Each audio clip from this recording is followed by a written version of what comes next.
26वीं आईनी तरमीम कौमी असम्बली में मंजूर। हुकूमत ने सेनेट के बाद कौमी असम्बली में भी 2/3 अक्सरियत साबित कर दी। कौमी असम्बली ने आईनी तरमीम बिल की तमाम 27 शिकों की मंजूरी दी।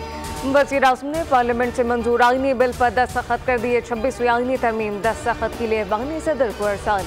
सदर जरदारी के दस्तखत के बाद 26वीं आईनी तरमीम आईन का हिस्सा बन जाएगी। ऐवान सदर में दस्तखत की तकरीब आज होगी।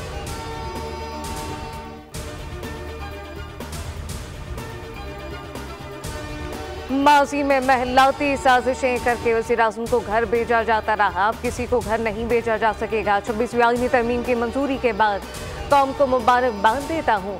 वज़ीर आज़म शहबाज शरीफ का कौमी असम्बली में खिताब। कहा कि वज़ीर आज़म ने मौलाना फजलुर रहमान समेत इत्तेहादियों का शुक्रिया अदा किया। उन्होंने कहा कि आज का दिन तारीख़ी अहमियत का हामिल है। कौमी यकजहती इत्तफ़ाक़ राय की शानदार मिसाल एक बार फिर कायम हुई। मिसाक़ जमहूरियत का अधूरा ख्वाब पाए तकमील को पहुँचा, तय हो गया। पार्लियामेंट सुप्रीम है। तरमीम के बाद मनलाते ख़तरात ख़त्म हो गए।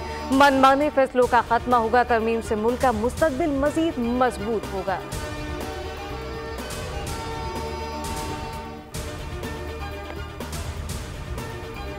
एक जज से हुक्मरान पार्टी, दूसरे से हिज़्ब इख्तिलाफ घबरा रही है। पहले भी कहा था कि आईनी तरमीम को शख्सियात के बीच पर यरगमाल क्यों बनाया जा रहा है। मौलाना फजलुर रहमान का कौमी असम्बली में खिताब। कहा कि पहले मुसव्विदे और आज के मुसव्विदे में वाज़ेह फ़र्क है। पहले मुसव्विदे में ऐसी चीज़ें थी शामिल थी जिसमें जमहूरियत का कत्ल हो रहा था। आईनी तरमीम पर बिलावल भुट्टो, नवाज शरीफ, शहबाज शरीफ की काविशों को खराज तहसीन पेश करता हूँ। PTI ने भी साथ दिया।